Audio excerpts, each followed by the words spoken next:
Yo, what's up, people? It's your boy. I'm Chris the Dom One, and I am Brock with another video. You know what you got to do: rate, comment, subscribe. Please hit the notification bell so it'll let you know when my next video or live stream goes down. All right. Haven't been on YouTube for a while, and that was a product of nature because really there wasn't a lot to talk about other than NFL preseason, things of that nature. And in the world of sports, there's really nothing going on. Now, in entertainment, some stuff went down, particularly on the Breakfast Club. And we're going to talk about that at another time and at another date. But I want to get to David Griffin and this interview that he did with SI. And shout outs to SI Sports Illustrated. They come with the heat when it comes to interviews. They know how to. I don't know what they do when they are interviewing whoever they're interviewing, because they always come with the best topics, and they always come with the answers. Okay, and it's about David Griffin and what he said about being the GM with the Cleveland Cavaliers and LeBron James, and how he's pretty much has stated what, when you look at basketball, everybody has been saying this about LeBron James. It's the reason why so many other superstars don't want to play alongside LeBron James. And this is no shot nor disrespect to LeBron James. This is not really aimed at LeBron James, the player. This is more so of around the aura around LeBron James when it when it comes to everything that evolves around LeBron James. And this is why Kevin Durant said LeBron James' inner circle is toxic. Things around LeBron James is perceived to be toxic. Okay, what's up, man? How you doing? And a lot of people are saying this basketball, when it comes to the media and things of that nature. Now, there have been people in basketball that tries to go around explaining what do people mean when they say that it's toxic. And I'm not going to go into the history of where all this originated. I'm just sitting up here telling you guys that I felt like David Griffin gave a candid interview. And you can tell there's some age on this article because this was not done a couple of months ago. Okay, I really think that this when he sat down and did an interview with Sports Illustrated, I think this was when he was no longer the GM of the Cleveland Cavaliers. He was looking around to figure out what his next endeavor was going to be, particularly in the GM role. I think this was the time. This was around the time where there was speculation that he could have been the GM of the Orlando Magic. And he was doing analysis for NBA TV. I think that was the timeline when he did this interview. Okay, so you have to understand David Griffin's perspective when he did this interview. He basically did this interview, trying to, sort out what job he was going to take, because ultimately he was going to be a GM at some point, okay? And then you can also tell in this article where he's talking about the New Orleans Pelicans. So I think this article, the interview process was done on a large scale. You got everything of David Griffin. You got when he was no longer the GM of the Cleveland Cavaliers, and now he's a GM of the New Orleans Pelicans. Okay, so you got that timeline, and during that timeline, you got you got a lot of stuff, a lot of candid stuff that you were normally accustomed to not getting when you do interviews like this. Because when you do interviews like this, everyone wants to keep their guards up. They want to say the right things. They want to be PC about it. and they don't want to be real. Okay. Once again, this is not a shot aimed at LeBron James. I don't want people to take this the wrong way. I feel like if you're a basketball purist, you will recognize where he was coming from with this, and why he said when they won the championship, he was not happy.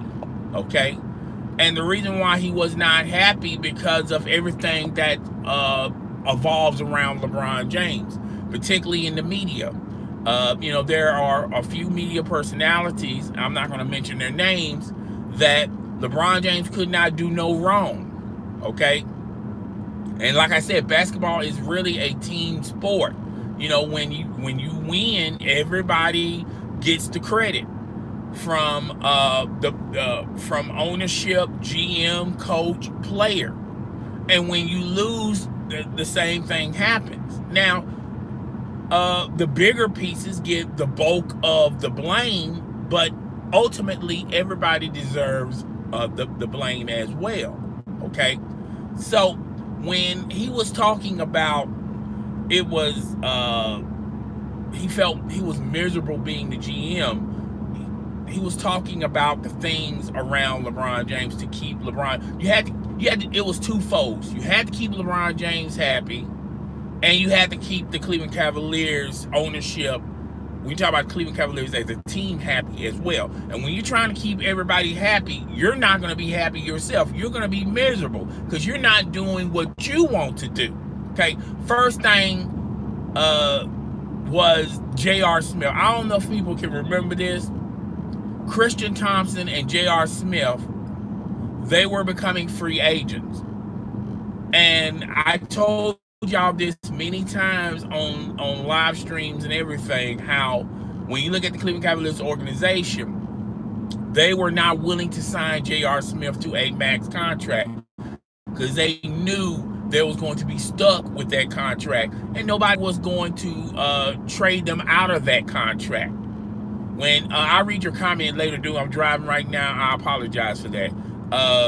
But the first thing, and you can tell that David Griffin was not interested in signing, and nobody was interested in signing J.R. Smith to a max contract.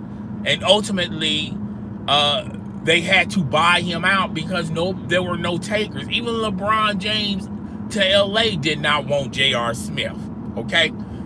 But LeBron James and his team had, okay? Second thing was Christian Thompson. Christian Thompson, I'm not saying he's a scrub or anything, but when you look at that contract, they was bidding with themselves. Nobody was going to offer Christian Thompson that type of money. They were happy to sign Christian Thompson, but it was going to be on a reasonable deal, a cap-friendly deal, where if they felt like they want to move away from Christian Thompson, they can do so. Okay? So that was the second thing that David Griffin did not want to do. Now, Ty Lue, and this is the reason why Ty Lue is when you talk about possible coaching availabilities, this is why Ty Lue's name is never in the loop when it comes to coaching. All right. And this is why, and this is more so of the reason why Ty Lue it wasn't why he won that championship. It was not because of Ty Lue. He was pretty much in the system. He was pretty much there, all right? And this is no disrespect to Ty Lue, but this is why a lot of teams were not interested in signing Ty Lue when they had coaching availabilities. Okay, and I'll read y'all comments later, okay? So, Ty Lue, the reason why they signed Ty Lue was, once again, Ty Lue was on the squad. They signed David Blatch. David Blatch, when it came to David Blatch and LeBron James, they just didn't mesh together, okay? LeBron James wanted to, and if you look at LeBron James' career, he never had a Hall of Fame coach, okay? But the reason why him and David Blatch could not get along was the part of David Blatch wanted to do things his way. He didn't mind coaching LeBron James, but LeBron James felt a certain way of allowing to play alongside David Blatch. They just did not mesh together, and that's why ultimately LeBron James and his camp wanted David Blatch gone, and that's what they did. They replaced David Blatch, and they got Ty Lue. Ty Lue was not the first choice for David Griffin and the Cleveland Cavaliers organization. They was looking for a veteran, strong presence in the coach that could handle the pressure and can deal with LeBron James. Okay, once again, this is no disrespect to LeBron James. It's just the aura around LeBron James. You need a tough-minded coach that can handle that, okay? Because you got a lot of LeBron James stands that LeBron James could not do no wrong with them. You had stands in the media, and even though Stephen A. Smith says, oh, he keeps it real even with LeBron James, we all know Stephen A. Smith, he's searching for clout. So if it means that he has to buddy up with LeBron James, he will buddy up and cozy with LeBron James, Chris Broussard, and others, okay? So they got rid of David Blatch and replaced him with Ty Lue. And once again, that move was to make LeBron James happy, not to make the team better. Now, of course, they went on and won a championship, but is anybody out here going to sit up here and say the reason why they won that championship was because of Ty Lue? I think not. And that's why every time there's a coaching availability, when there's a team needing a coach, Ty Lue's name is not even in the interview process. And that was one. And when it came to the Lakers, when they were searching for a head coach, they were not even thinking about Ty Lue. Okay, but once again, LeBron James is cool with Ty Lue. Okay, his agency is cool with Ty Lue. And if you remember last year when LeBron James was a member of the LA Lakers, he was trying to incorporate players that he had connections with, that he had ties with, that are also had ties with his agency, Clutch Sports. And Ty Lue was no exception to that. He wanted basically the Lakers to go on this path of signing players that cater to LeBron James, that have a great relationship with LeBron James. Now, when it comes to chemistry-wise, when it comes to making the team better, okay, that was not in the equation. And that's why the Lakers organization and LeBron James and Magic Johnson were butting heads, okay? A lot of people think that Magic Johnson, the reason why he left the Lakers because of Rob Pelinka, it goes a little deeper than that. Even Magic Johnson saw the writing on the wall that ultimately this team was going to, it was going to be LeBron James or the highway. And Magic Johnson also saw the writing on the wall of ultimately somebody's going to have to take responsibility for the record that they had this past season. Okay, they had the same record as like what they had 2 years ago without LeBron James. Now I know a lot of people are gonna say, well, LeBron James was injured for like 20 games, but folks, when LeBron James came back, he had a lot of games to make up those games that they screwed up on. And they got worse, okay? So you can't sit up here and say, well, LeBron James wasn't there. That's why they was in fourth place in a young NBA regular season, okay? They were in fourth place. But there were plenty of teams that had great records, 20 games into an 82-game series, 82 games, and nobody don't give those teams credit when they were when they had a great record, but as the season went along, they struggled. When teams have problems to defend, when teams have problems to shoot threes, okay, they struggle. and the Lakers were no exception to that rule. And that's why they got Frank Vogel. Frank Vogel is a defensive-minded coach, okay? He's not one of these type of coaches that's going to let them run down the court, score, and then when they go on the defensive end, they just sit around, okay? They're just sitting around to wait so they can hurry up and run the ball down again to score again. It doesn't work that way. You need stops, okay? Particularly when the game slows in the postseason and when it becomes a half-court game. You can't. That's the reason why the Houston Rockets never make it to the NBA Finals, because defense, when it comes to defense, Mike D'Antoni don't incorporate that to his system. Okay, so this is the reason why a lot of people, they don't have issues with LeBron James. It's just the aura and the people that work around LeBron James that they have a problem with, okay? But ultimately, LeBron James, trying to massage LeBron James' ego and also trying to do what's best for your organization, sometimes it gets tough. Now, I'm going to tell y'all a story. When the Chicago Bulls had Michael Jordan, Scottie Pippen, Dennis Rodman, and when it came time, and as well as Phil Jackson, and when it came time to re-sign that core group again to try to win titles after they just won a title with Phoenix, Jerry Croft said, "Look, I'm not going to have this headache again. Okay, I want to go in a different direction." He was never a Phil Jackson's fan. And he also knew in the back of his mind, if he doesn't re-sign Phil Jackson, Michael Jordan is not going to re-sign.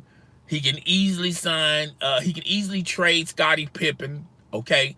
And Dennis Rodman, was not going to re-sign and re-up for the Chicago Bulls. Why? Why would you sign Dennis Rodman if you're not going to sign, if Michael Jordan was not going to come back?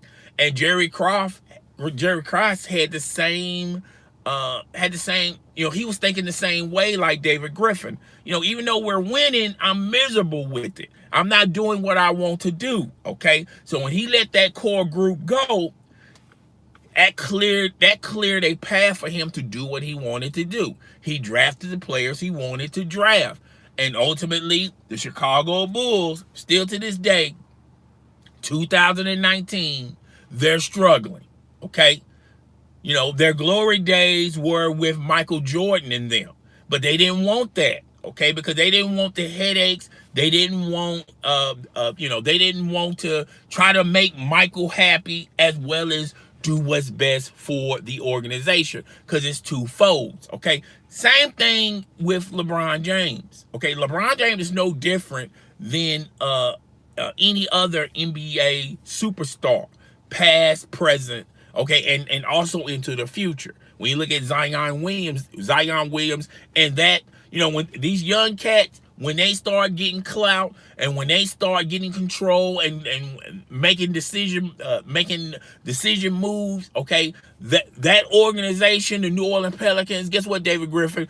You thought you had a headache with LeBron James. If Zion Williams potential, if he does half of what people think he's going to ultimately do, you're going to run into the same type of problems, okay?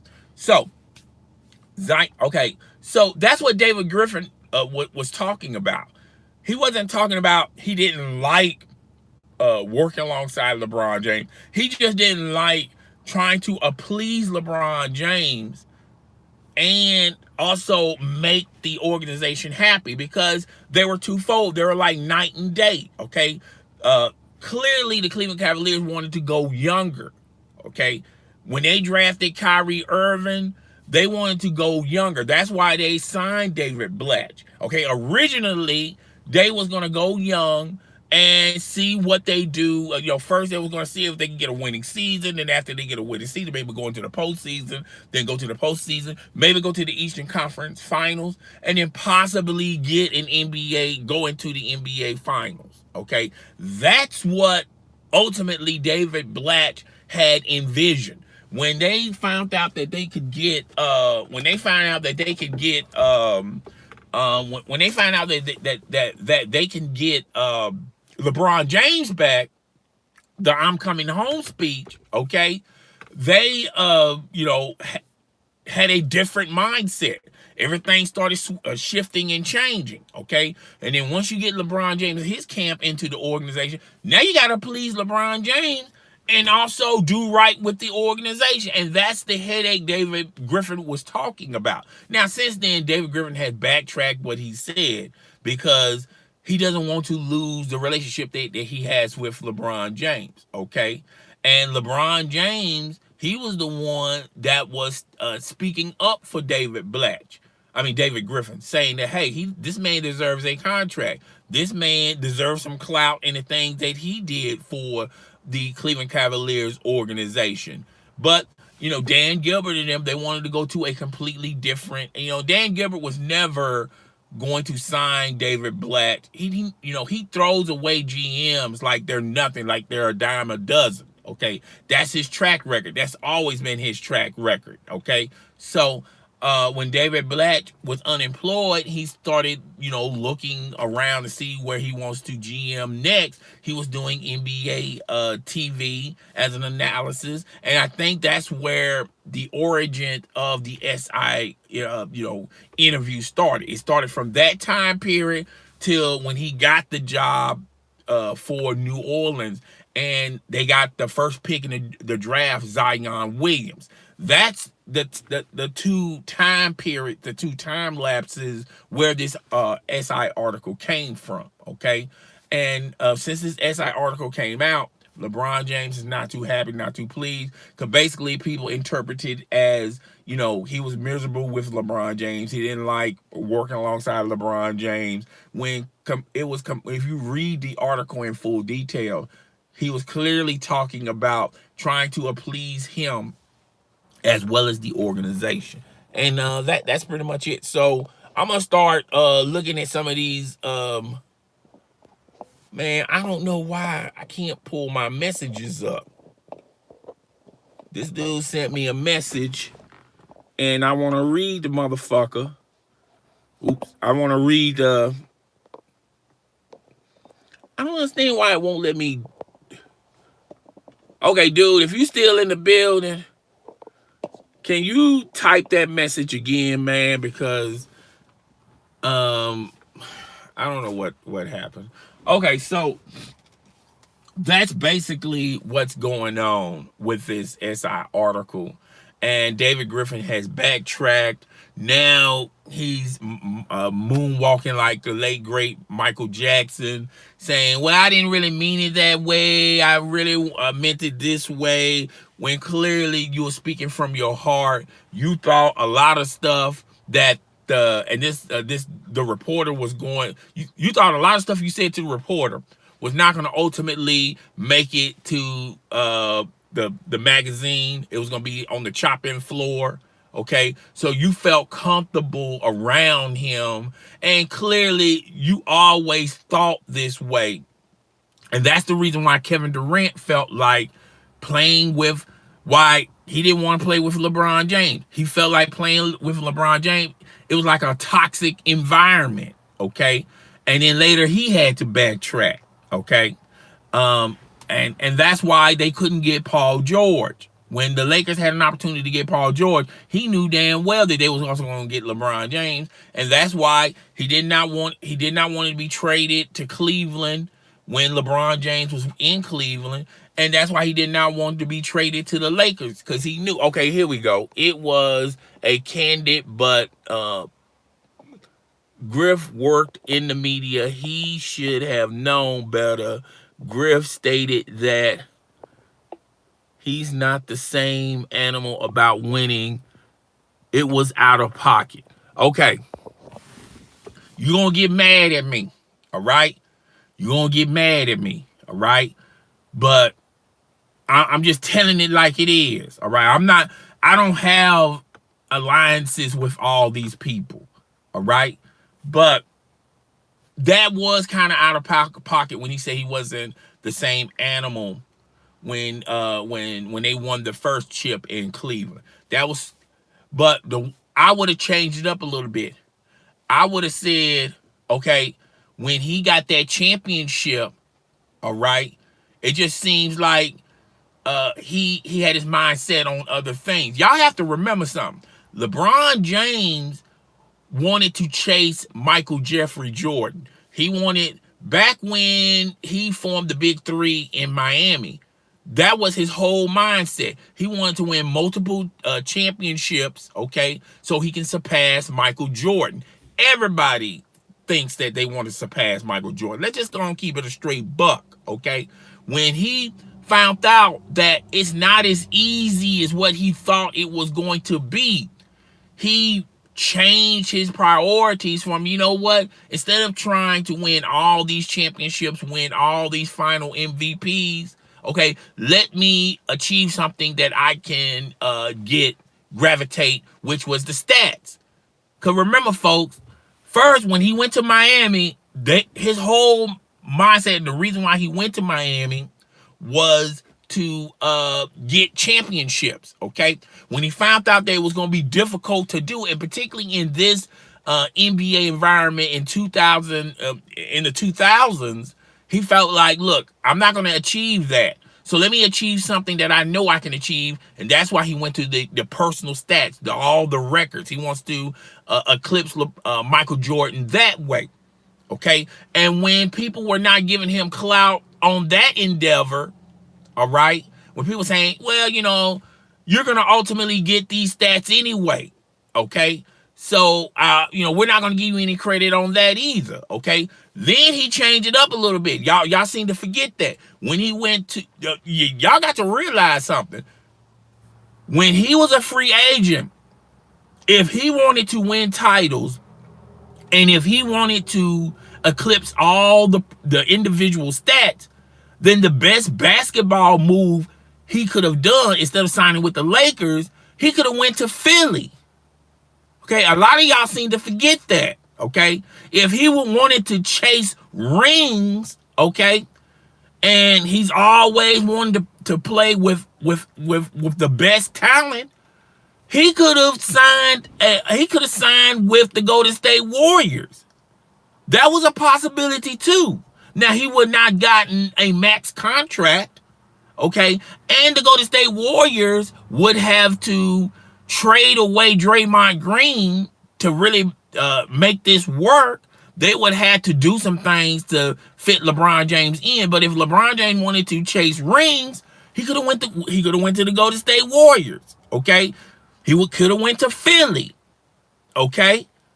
You know, there were teams he could have joined last year when he was a free agent if he was interested in winning titles, if he was interested in NBA stats, okay? So I would not say he changed into a completely different animal like David Griffin would say. I would have said his priority changed when he got a little older. Things that were, you know, when he went to the Lakers. Y'all, okay, hold on, I'm gonna hold this comment real quick. Y'all, okay, when he went to the Lakers, that was not the best basketball decision or the best basketball move, okay? Why would you go to the Lakers? Okay, clearly he went to the Lakers because he has other interests outside of basketball, and there's nothing wrong with that. If you want to be a movie star, if you want to have your own production company, there's nothing wrong with that. He done did all he can do in his career, okay? Nothing wrong with that. That's not hate. Okay, LeBron does, okay, hold up. LeBron brings a lot of attention, comes with the territory. There's always going to be a sense of urgency. I'm sure Doc Rivers felt the same way and miserable with the Clippers. Okay, yeah, he could have went to the Clippers. If he would have went to the Clippers had a better basketball team than the Lakers. Yeah, okay, and yes, you're right. When you got a superstar on your team, okay, it's not going to be kumbaya, and that's why I told you the story about Michael Jordan. Jerry Krause did not he despised the aura around Michael Jordan because Michael Jordan was getting all the credit, okay? And it's a lot of pressure being a GM for the Chicago Bulls. And he didn't get a lot of credit. He was the one who got Tony Kukoc. He was the one who got Scottie Pippen. Okay? So, okay, hold on. I'm gonna hold this right here. So yeah, that's why I gave y'all that story. It's not easy playing alongside a superstar, and he knew that. Okay, so I agree. The Sixers Spurs would have been better championship wise. Greg. Okay, here's another thing.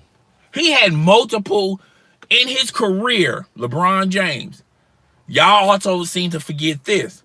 LeBron James, he would make it better for him to sign short-term deals where he's not stuck in an organization. He can just get up and leave, right? Because he wanted that flexibility, okay? And that was part of the reason why other stars like Carmelo and others did not want to hook up with LeBron James because the organization was coming to them like, yo, if you come in here, you're going to have to sign a 5-6 year deal to get your money. All right. So when you look at Kyrie Irving and all those other cats, that's why they had a hard time working with LeBron James, because they're coming from it like, look, I got to commit 5 or 6 years in this organization. Meanwhile, LeBron James only has to commit like 1 year and then he's out the door. Okay. So you're basically saying I'm going to be stuck here if he leaves. Okay, that's another aspect a lot of people don't understand. Okay, that's why he couldn't get a Kevin Durant to come join him. That's why he couldn't get a Chris. We're talking about Chris Bosh, y'all. Chris Bosh. He couldn't get Chris Bosh to join him in Cleveland, and the only way he could get Chris Bosh and Dwayne Wade was him to, go down to Miami. Okay, and like, look. I'm not hating on LeBron James. This is not hate, all right? I like LeBron James. It's just you have to understand it from everybody's point of view. You want me to commit to you, but you don't have to commit to me. You can leave whenever. I'm stuck here, okay? And that's why I gave y'all the story about how David Griffin, he did not want to sign J.R. Smith. He did not want to sign Christian Thompson to a max contract because he knew those two players. Nobody was interested in those two players. They wasn't going to give them the max. Okay, so basically, they could have re-signed those players to a lesser deal, giving them more cap flexibility. But if they want to walk, let them walk. Leave. Okay, they walk. You replace them with something else. Okay, and these two players, y'all. Here's another thing: these two players was not the focal point on why they won the championship. They may be the focal point on why they lost the championship. Okay, but they was never the focal point of why they won a championship. And the only reason why they signed them to these huge max contracts that they can't get rid of in 2019, they cannot get rid of J.R. Smith and Christian Thompson. Nobody wants Christian Thompson, okay? And the only way they got rid of J.R. Smith is through a buyout. So what that tells y'all, okay? There's just a sense that it's criticism of LeBron James. Kawhi is a new king, and look, on the Kawhi Leonard thing, I think Kawhi Leonard did a smart thing, okay? And, a lot of people, when you look at Kawhi Leonard, you look at Kevin Durant, okay? You look at Kyrie Irving, you look at all these cats, you know what they have in common with LeBron James? They copied and paste LeBron James' track record when it comes to you don't have to be committed to an organization. You can pick and choose where you want to go to. Paul George the same way, okay? So this is the new NBA, and that's why I keep telling you guys, when the contract is up, when the CBA is up, it's going to be a strike down the road, okay? Because the owners do not like the flexibility and the control that these players have, okay?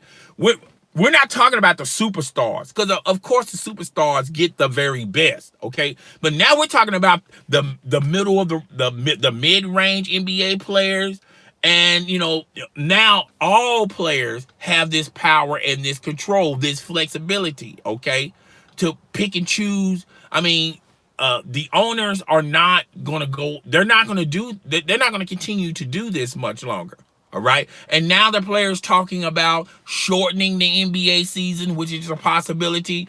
Now the NBA players, instead of calling the NBA owners, they're governors. Okay, which another ridiculous jerk, another ridiculous move, because a lot of these NBA players are owners of other corporations and other businesses, but you don't see nobody tripping on them. Draymond Green has his own wine company. Okay, he's an owner of a wine company. All right, but you don't see the people in the wine business going, why does a black man need to be labeled as an owner? That's so offensive. Okay, I mean, do you think he's going to win the next?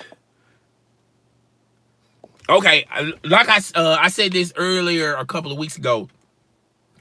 The way how the NBA is structured now and how everybody's signed to different teams is not it's not.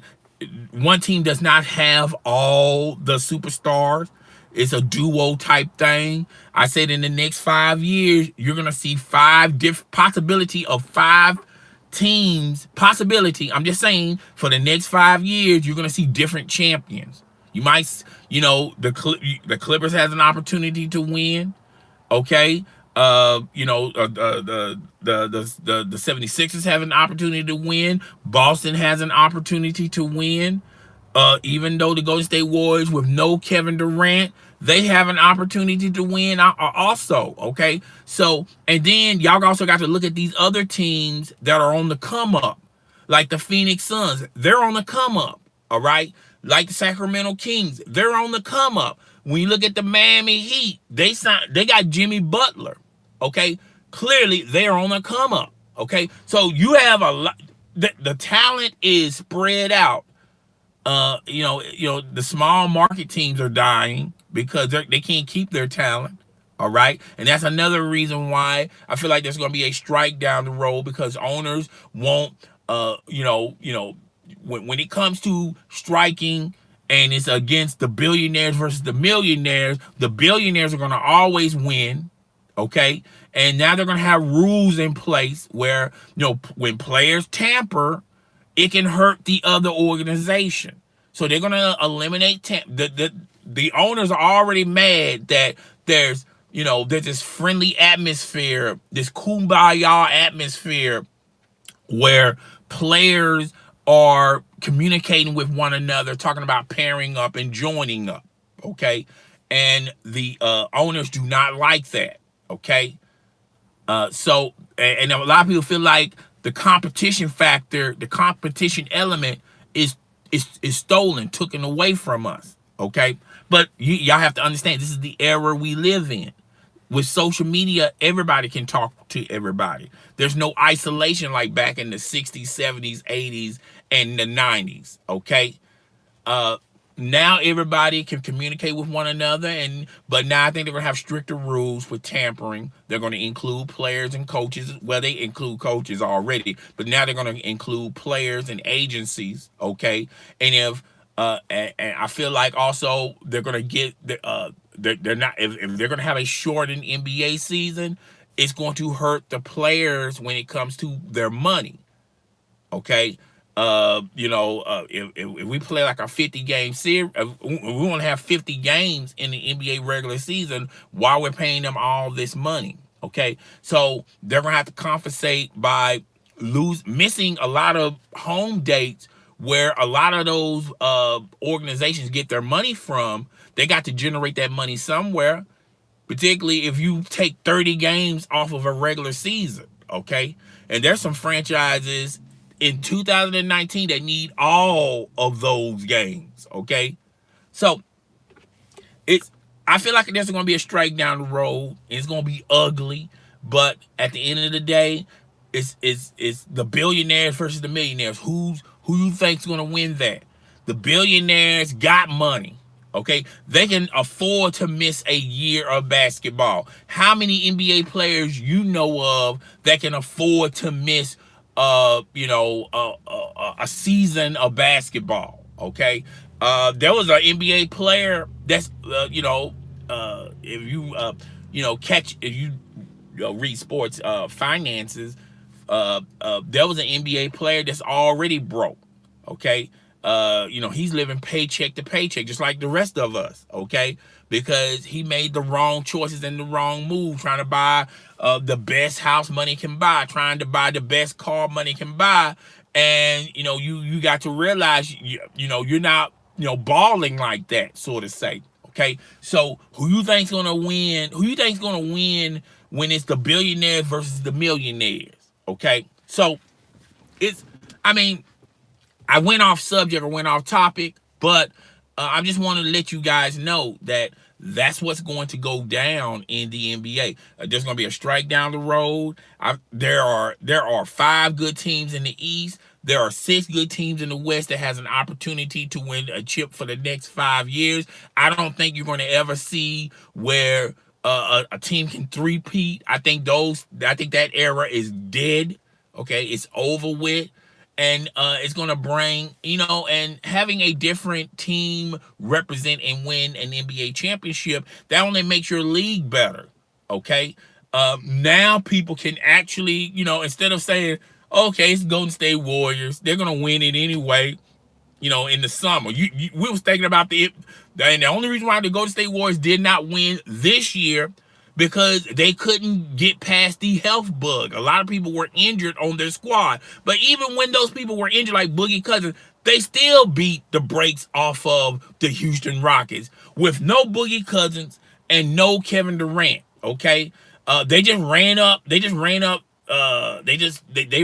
a team of the Toronto Raptors where they needed those players, of course. Okay, so if they didn't have all those injuries, they would have three-peated this year, okay? And then things would be a little bit different. Maybe Kevin Durant would stay with the Golden State Warriors. Maybe Kevin Durant would join the Lakers. Maybe Kevin Durant, the